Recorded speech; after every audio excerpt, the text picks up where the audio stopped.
Hi, my name is Ellis Michaels, and I was diagnosed with Behcet's disease in 1997. In this video, I'm going to tell you a little bit about cannabis and Behcet's disease. Now, keep in mind, I'm in Massachusetts, where cannabis is perfectly legal, both recreationally and medicinally, which are both ways that I use it. But I understand it's not legal everywhere, and it's not for everybody, even if it is legal in your state. Not everybody likes the way it makes them feel. In fact, for many years, I didn't. I didn't like cannabis at all. I mean, in my teens, I smoked a little weed. I liked it. Then once I got into my 20s, every time I smoked it would just make me paranoid and anxious, and I fucking hated it. So I didn't do it.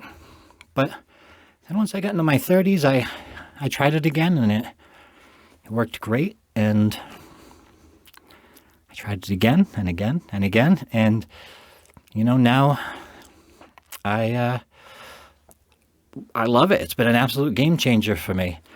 What do I mean by that? Well, let's start with pain. For over a decade, I was on opioids. Throughout my teens and most of my 20s, I was on opioids, which worked great for pain. I mean, they no question about it. They worked great for a long time, until they didn't. They will turn on you eventually, and they turned on me, and getting off of them was a pain in the ass, but I did it. I find cannabis helps with all kinds of pain. It doesn't help. It's not that it helps with the pain directly, but I think it helps with my perception of the pain. It makes me less aware of it, makes me able to do other things without thinking about how shitty I feel sometimes. So it definitely helps with certain types of pain. No question about it.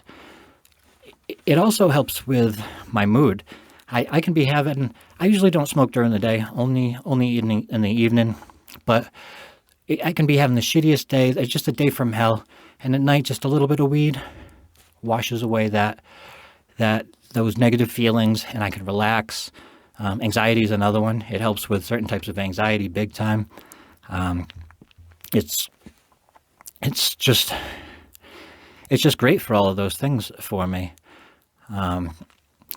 But back to Behcet's. So as it relates to Behcet's, a couple of the medications I'm on, particularly azathioprine and Eliquis, both make me nauseous sometimes, especially if I haven't been sleeping well. They make it's even worse.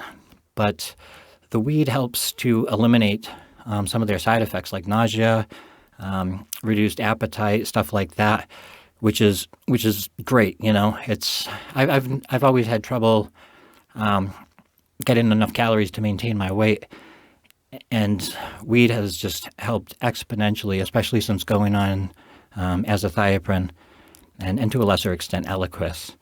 So there's that. And then there's sleep. Weed helps me with sleep so much better. I sleep longer, I sleep fuller. Yeah, I'm a little bit groggier when I wake up, but just for a few minutes. Once I get up and get moving, I feel fine. Definitely helps me to wind down at night, helps me to sleep and everything else.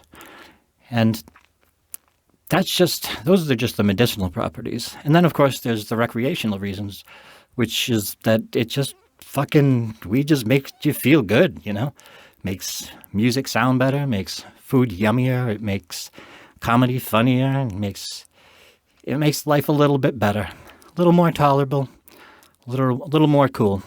And I don't see anything wrong with that. So yeah, for me, cannabis has been a game changer, and it's been a game changer for dozens and dozens and dozens of other people with Behcet's that I've talked to.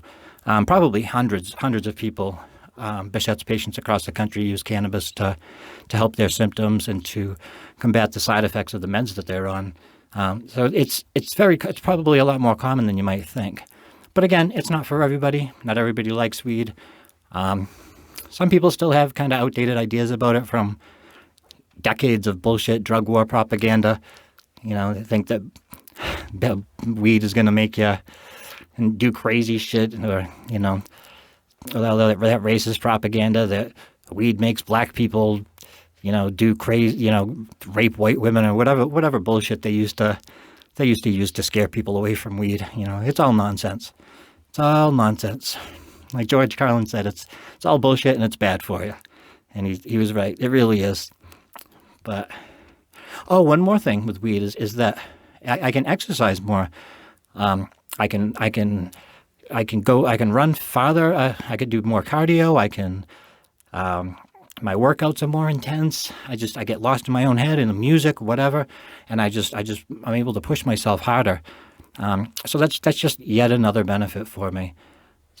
For me, it's the benefits just totally outweigh any risks.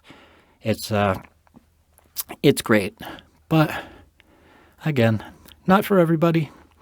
But I just wanted to put this out there because people have been asking me,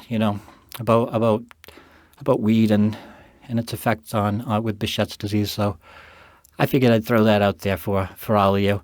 I actually wrote a long, well-cited article that I'll link down below on my website about cannabis and Behcet's disease. And I made a full-length podcast episode about it, Behcet's disease uncensored episode, if you want to listen to that on Spotify or wherever you listen to podcasts. And if you want to hear my full story, you can read my memoir or pick up the audiobook. It's called Finding Happiness Through Pain and Embarrassment, My Life with Behcet's Disease, a Memoir by Ellis Michaels. That's me. Thanks for watching. Be well.